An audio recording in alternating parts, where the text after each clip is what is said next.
Hey guys, welcome back. Today we have a very special episode because it's our 50th episode!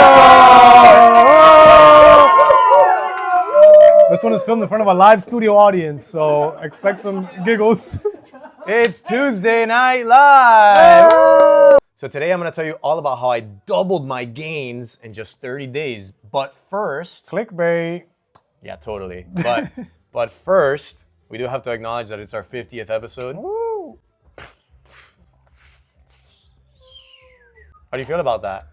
I'm excited. I'm actually proud of us for sticking through this whole thing. We wanted to do a podcast for a really long time. And shout out to Joey for really pushing us to actually go through with it.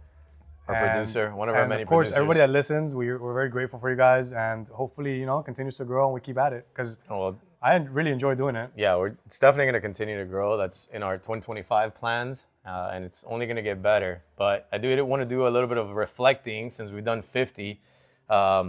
Just on like how it's evolved, because I think we started very basic, like, let's just answer very common questions and go over topics that we know that people struggle with, and then it's I'd say it's evolved quite a bit in a little over a year that we've been doing it. Right? Definitely. 50 down. 1,000 more to go. At least. Exciting news, guys. Also, now we're on Spotify, so you can listen in your car, you can listen on the boat, you can listen to us anywhere you want. Take us wherever you want. Take us to space. While you're doing your chores. The club and outer. So tune into that Spotify, guys, please. And, like, subscribe, and do all that fun stuff. And, Make sure you rate us 5 stars on Spotify, please. Yes, rate. Send it to your cousin, too, and have them rate us. Yeah, that cousin needs it. Yep, absolutely. So let's talk about the elephant in the room. How did you double your gains? The people are dying to know. My phone's blowing up right now. They want to know. Well, okay, so just to be honest, that's a totally clickbaity title. But hey, you got to play the YouTube game, am I right? Yeah. Gotta click the video to watch the video. Yeah. So, as you guys might recall, since you listened to all our episodes, I did what I call a dopamine detox at the beginning of this year. So I did it for all of January. It went well.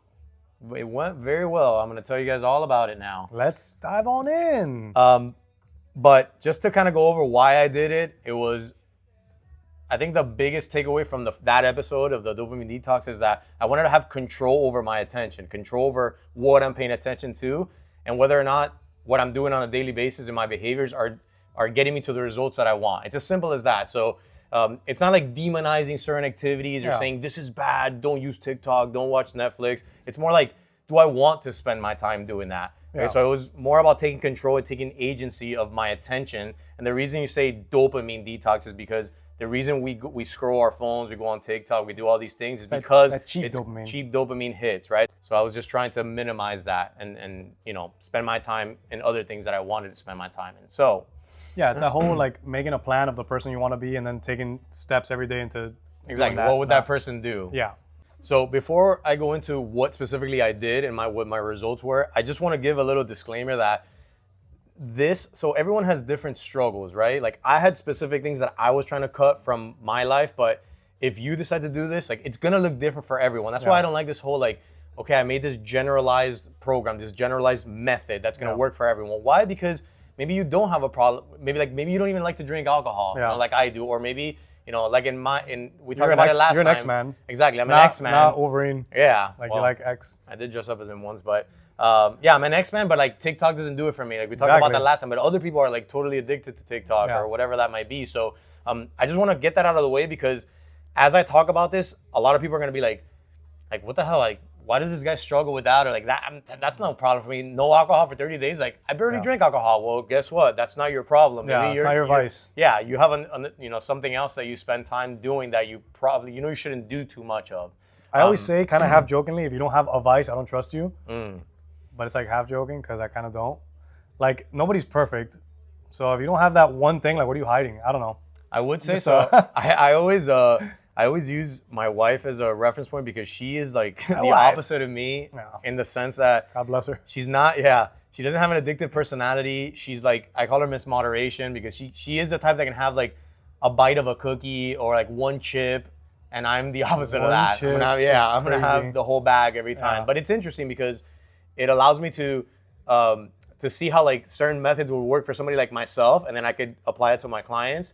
And then for somebody like her that doesn't struggle with the same like kind of addictive behaviors. Like she was like, oh sure, I'll quit social media too. Hasn't even opened up the apps in over When a the hell month, is she on but she social doesn't media? use it. When Yeah, the hell is she exactly. on social So, media? Before we continue, guys, welcome to another episode of the Be Fit Brothers podcast. It's our 50th, as we said earlier. We're here in Miami Lakes. Be fit, come work out, drink a coffee, do whatever you want. Just come by, whatever. park in the 2 spots that are Don't all the way on the do that. left of this. Don't do that. How do you want to start this? How do you want to tell the people? All right, so I'm going to Your go over journey. what I did.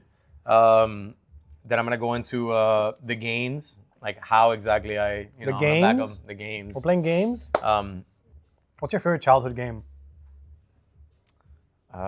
childhood game. I would probably say Kill the Man with the Ball. Wow. That's a good one. Very good game. Back when I didn't have to worry about joint pain. I was thinking and more injuries. traditional games, but that's a good one. I'm a hide and seek or duck, duck, goose boy. Yeah? Love a good game of duck, duck, goose, though. Duck Duck Goose is That great. shit is Especially when fire. you're Just fast. sprinting, yeah, Yeah. just sprinting around, tagging whatever girl you had a crush on. Let's play it on the next Be Fit outing. Down. Okay, so specifically what I did for my detox was I deleted the social media apps that are problematic for me, which is mainly X for my phone. X-Men. I cut a lot of like processed food, like ultra processed food. I wasn't eating a lot of it anyway. And that's another thing.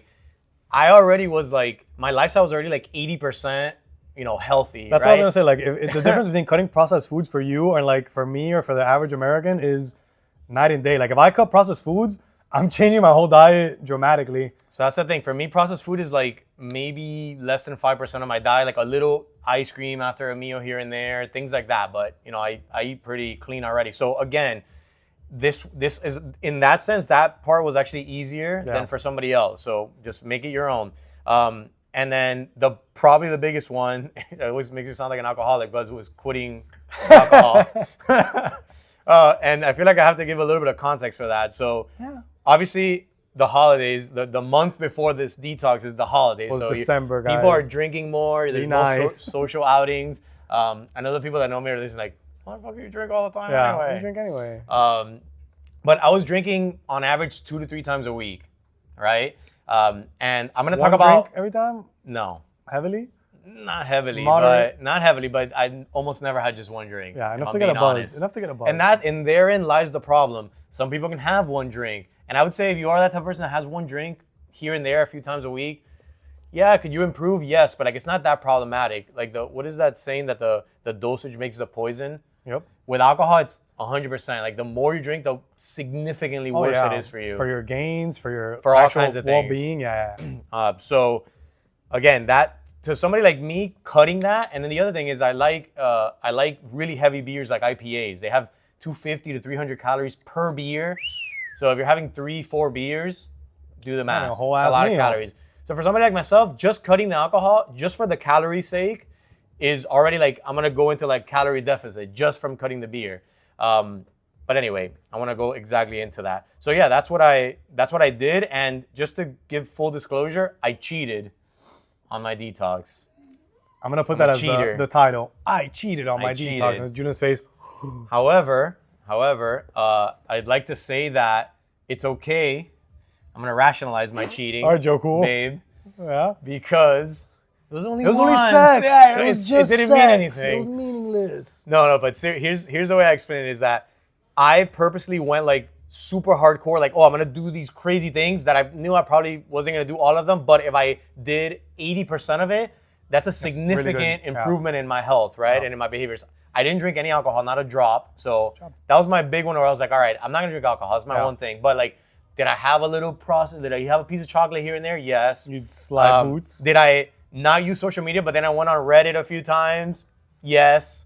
But I didn't open X or anything like that. Does so that's YouTube- what I does say. YouTube count too? Definitely didn't count. No, I didn't put YouTube on there. See? So there's... No, but YouTube is. I don't scroll YouTube. I'm You don't very shorts? no. Reel? I don't shorts at all. Okay, then. That's bullshit.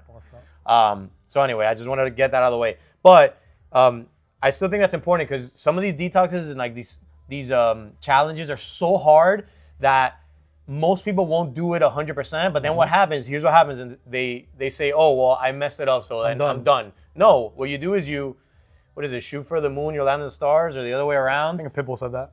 Whatever. Some philosopher said that, Miami philosopher. But it's true. If I shoot for like something really drastic and radical, but I do most of it to the best of my abilities, you look back and you're like, damn, I still got huge results from this. Don't rationalize that like, oh, I messed up, so I'm not gonna do it again. You're like a D student who studied and really tried hard, and you went up to a B. Exactly. That's really good. Like, exactly. I wouldn't even say B plus or A minus. Don't push it. I would. I would. So then, what do you feel is like where you made the biggest gains, quote unquote, physically, mentally, Okay, so spiritually, sexually? So I'm gonna go categorically, right? I feel like the biggest gains was the recovery and sleep gains. Which is huge. We've talked about it Ad ad nauseum. nauseum, our favorite words.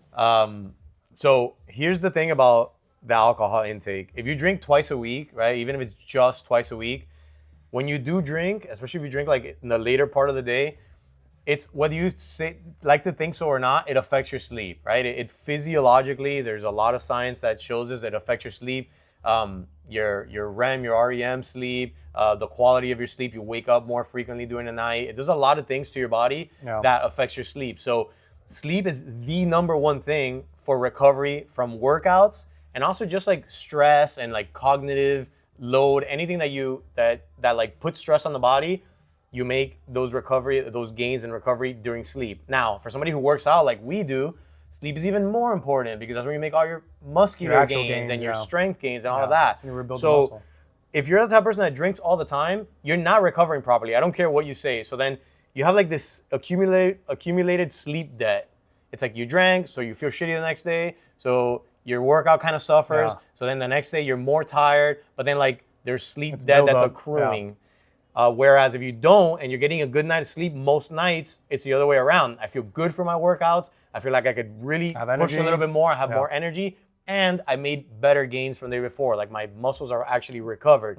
And I literally felt that for the last 30 days, where I felt like I was amped and like ready to work out. And then I felt I could see it. I can feel that my strength was going up, my numbers on my lifts, which I keep track of. I lost body fat percentage. So there's all these other benefits that came from that seemingly simple thing of I slept and recovered a little bit better.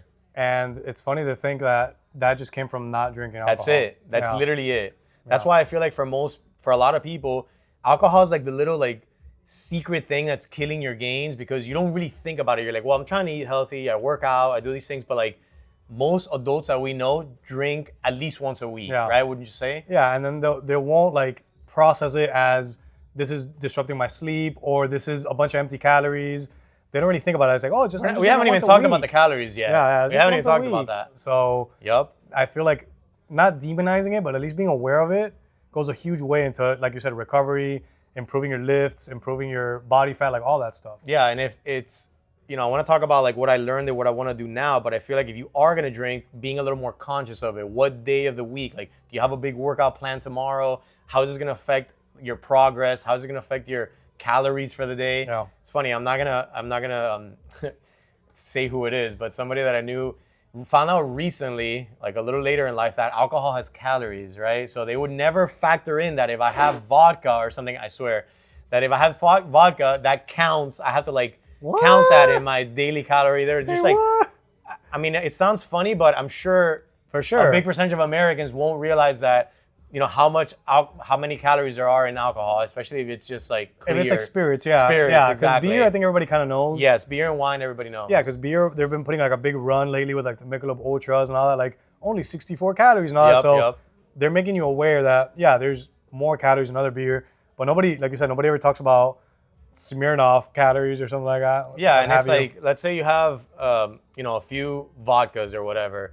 There's calories in that. Of course, so it can set you your soda you're putting in there. And if you do a mix, then it's even worse. Or if you do, that margarita or something that has like sugar, that's worse. If you're drinking vodka straight up, then you're just a savage. But then, that's how I like to do it. But anyway, vodka straight? Yeah, I could do that, no problem. It tastes like rubbing alcohol.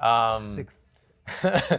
But then it's not just the alcohol; it's the decisions you make after the alcohol. The Taco Bell, right? The Taco Bell, the TB.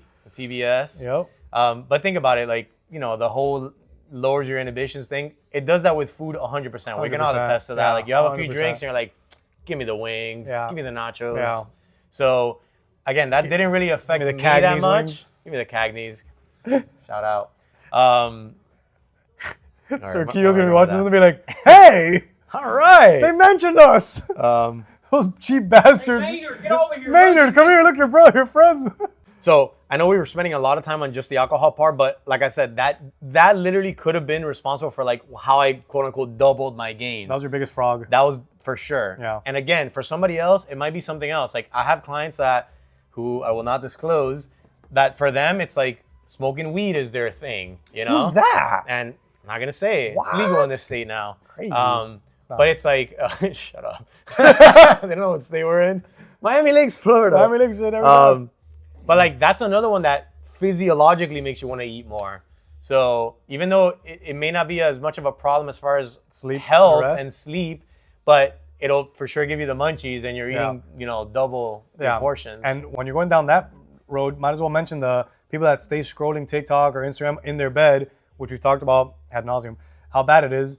That's ruining your sleep too. You have that bright light in front of you. You're scrolling for God knows how long, sacrificing your sleep to watch some freaking kid get kicked in the balls by a goat. Is it worth it? Maybe. The video sounds funny actually. for Randy, it'd be worth it. Randy would be worth it. So like you said, it's all about finding what your biggest issue is and kind of like.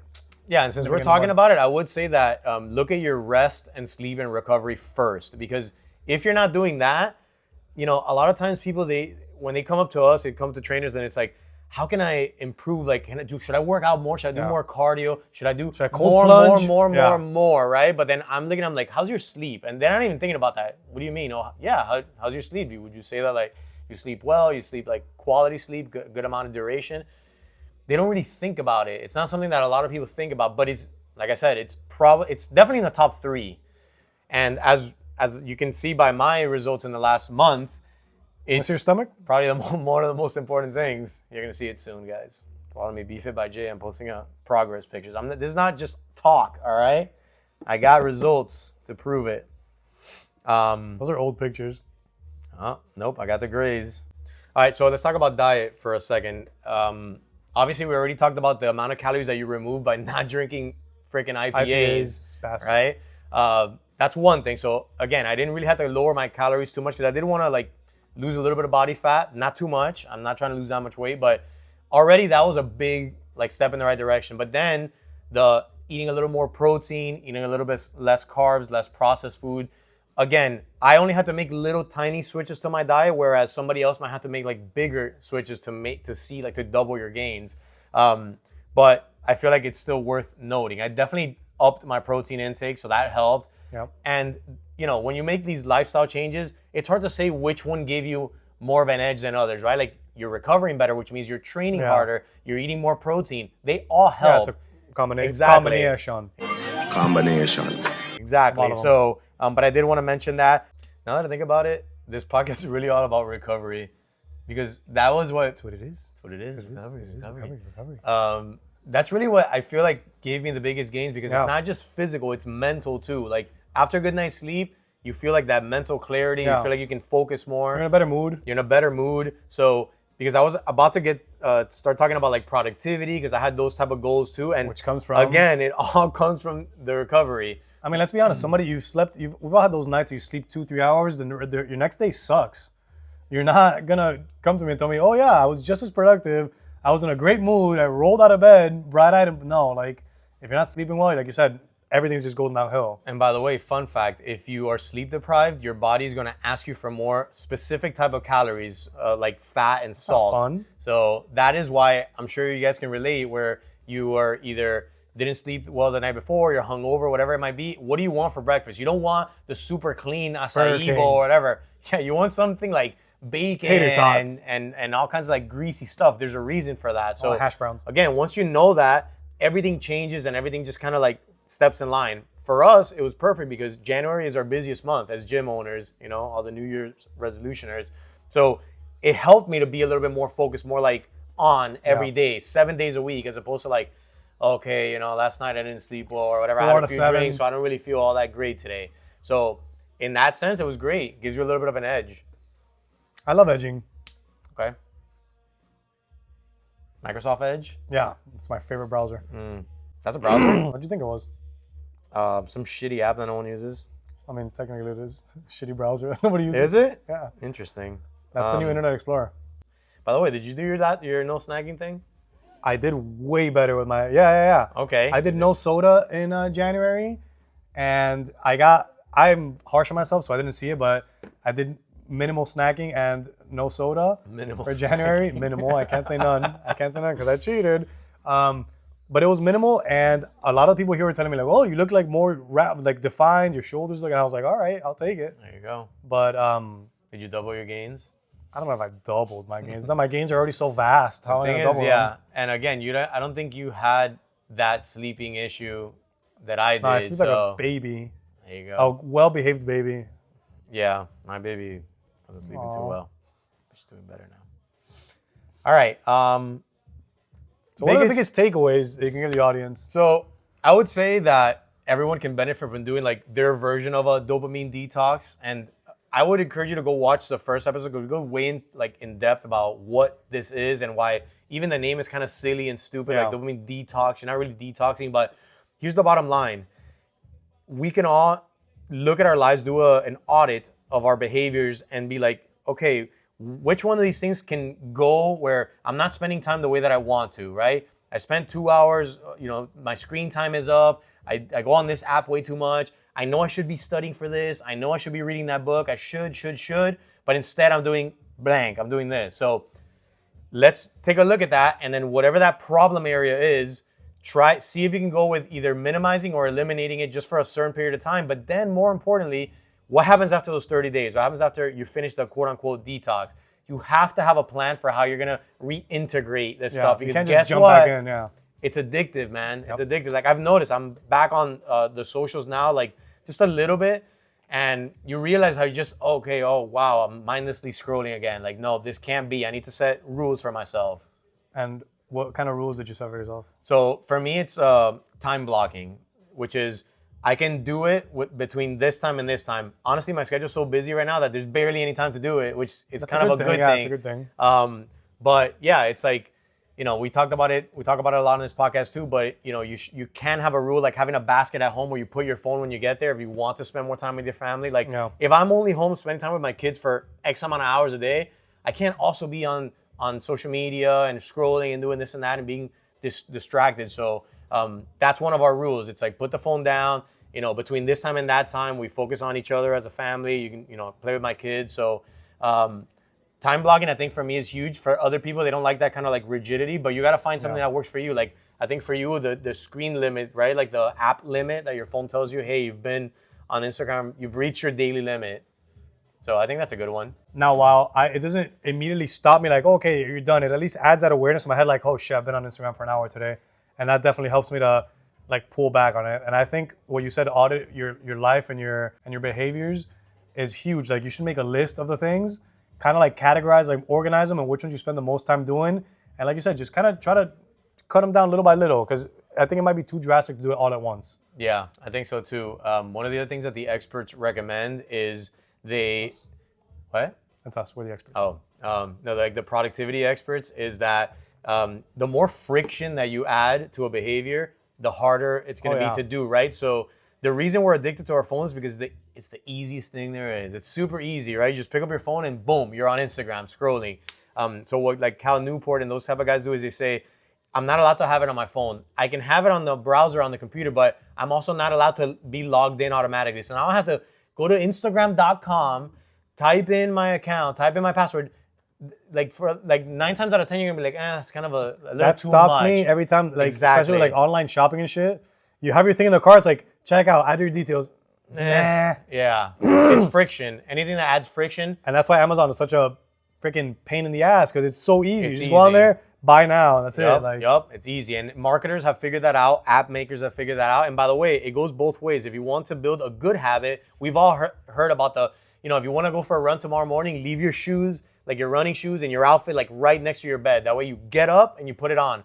The easier it is for you to do the thing, the more you're likely to do it. So then make bad behaviors hard to do and like favorable behaviors easy to do. Can't believe I got through that without messing up. And that works, like that definitely works. Is that when I was running consistently, that's what I would do. I would wake up, just have the shoes there, put them on, don't even think. Because if you think about it, you're overthinking these hard tasks. You're you're definitely less likely to do them. Exactly. Another good one is don't even take your phone into your room, into like your bedroom. If you want to sleep better, I guarantee you that's gonna help you. Now, My alarm clock. exactly. Just get a like an analog alarm clock. I'll have a Mickey Mouse one. That's what I have. Do whatever you gotta do. They sell cool stuff because of that now, like different alarm clocks. I But think you could throw against the wall. I like that one. yeah, exactly. But again, it's like because I don't know about you, but I don't struggle with having my phone because I've had that rule for years. I don't look at my phone before bed. But I can guarantee you, like 80% of people listening do. That guy does. This person does. That Definitely. guy right there does it. And again, it's like I saw this tweet one that was genius. It was like, I can't sleep. Maybe scrolling through the most interesting things like through on my phone With a bright light too. With a bright ass light. Yeah. It's like, come on. You're doomed. So anyway, that's what I would say. Anyone could try this type of detox. And the last thing I want to say is that, like we talked about the cumulative effect of all these behaviors, and it's momentum is important when it comes to like improving your life. You've all felt this when you're consistent, when you're working out, when you're doing the right things, and you're doing them consistently. It just flows. It's easier to keep a ball rolling than it is to stop and I messed up, I binged the week, and it's you go on vacation, you come back to the gym, it's a chore. Exactly. It's a chore. to me, like, and it's not just me, but when I'm dialed in, when I slept good, I'm eating my protein, I'm worked out, like I just want to do it again the next day. Like I feel like I don't want to mess it up. I even actually feel guilty on my rest days because I'm like, like I like the fact that I'm working out. I feel so good working out. So that's what I would say. It's try to build that momentum and then just keep the ball rolling. Do whatever you got to do to keep that ball rolling. Don't have too many bad days in a row. 100%. That's what we talked about last time too. I said my rule of 2. If you miss more than 2 days, you're probably cooked. Yep. You got to keep it going, keep running. Absolutely. Like jumping out of a moving car, just keep your feet moving. Okay. I've done it a lot. Tuck and roll. So Games, guys, baby, let's go. So I think you guys should try it. Maybe not as drastic, but if you're struggling with some areas in your life or something, I think everybody should try a little. That's the other thing. Shout out to all of you who actually did do their own version. Like, surprisingly, I didn't really tell a lot of people. Obviously, we did the podcast, but like, I just posted on Instagram randomly on the 31st of December. I was like, hey, I'm doing this detox thing. Boom. And then I got a bunch of texts. Hey, what's that? I want to do it too. Blah, blah, blah. All of a sudden, a bunch of people got up, deleted Instagram, deleted Twitter, started doing all this stuff. So there's a good, like, a bunch of people on our chat that did it. So kudos to you. I was gonna tell Will because he's like, how do we comment if we don't have? And I was gonna go, how do you know somebody's off social media? Don't worry, they'll tell you immediately and relentlessly. For sure. Yeah.